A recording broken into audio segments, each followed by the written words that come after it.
Bienvenue sur À Fond, la chaîne de podcast proposée par la Fondation Carcept Prev et dédiée à la prévention des addictions pour les salariés du transport. À chaque épisode, nous entendrons un témoignage inspiré de faits réels et analyserons la situation avec notre expert en addictologie, Alexis Péchard. Aujourd'hui, nous allons rencontrer Idriss. Alors, je vous raconte ça et après j'y vais. Il y a une semaine, un chauffeur est descendu de son camion et il a tout vomi sur le quai.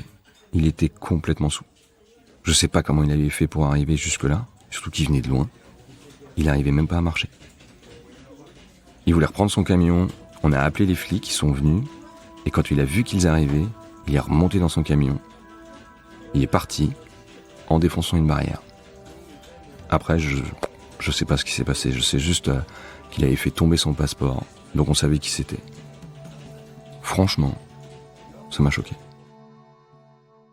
Que cela soit dans un cadre professionnel, comme dans l'histoire d'Idriss, ou dans sa sphère privée, il est souvent difficile effectivement d'agir vis-à-vis de quelqu'un qui est sous l'emprise de l'alcool ou de tout autre produit d'ailleurs. Au travail, les entreprises ont en général des procédures spécifiques pour savoir quoi faire dans ce type de situation. C'est ce que j'appelle la gestion d'un état inhabituel avec des troubles du comportement. De manière très concrète, ça peut se manifester par des propos incohérents, une personne qui va tituber, une personne qui va être agressive, etc. Dans ces situations, bien souvent, on n'ose pas intervenir pour de nombreuses raisons, alors qu'en fin de compte, il s'agit de quelqu'un, quelle que soit l'origine de ces troubles, qui se met en danger et met en danger les autres.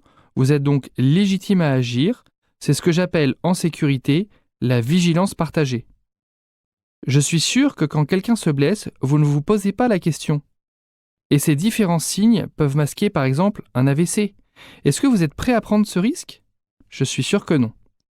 Dernier point, ne vous substituez pas aux services médicaux et prenez immédiatement un avis auprès d'un service d'urgence en téléphonant au 15 et en décrivant la situation de la manière la plus factuelle possible. J'espère qu'Idriss saura maintenant comment réagir la prochaine fois, et vous aussi. Vous venez d'écouter À Fond, le podcast proposé par la Fondation Carcept Prev et dédié à la prévention des addictions des salariés du transport. Retrouvez l'ensemble des épisodes sur la chaîne À Fond de votre application de podcast préférée ou sur le site carcept-prev.fr dans la rubrique Fondation Carcept Prev.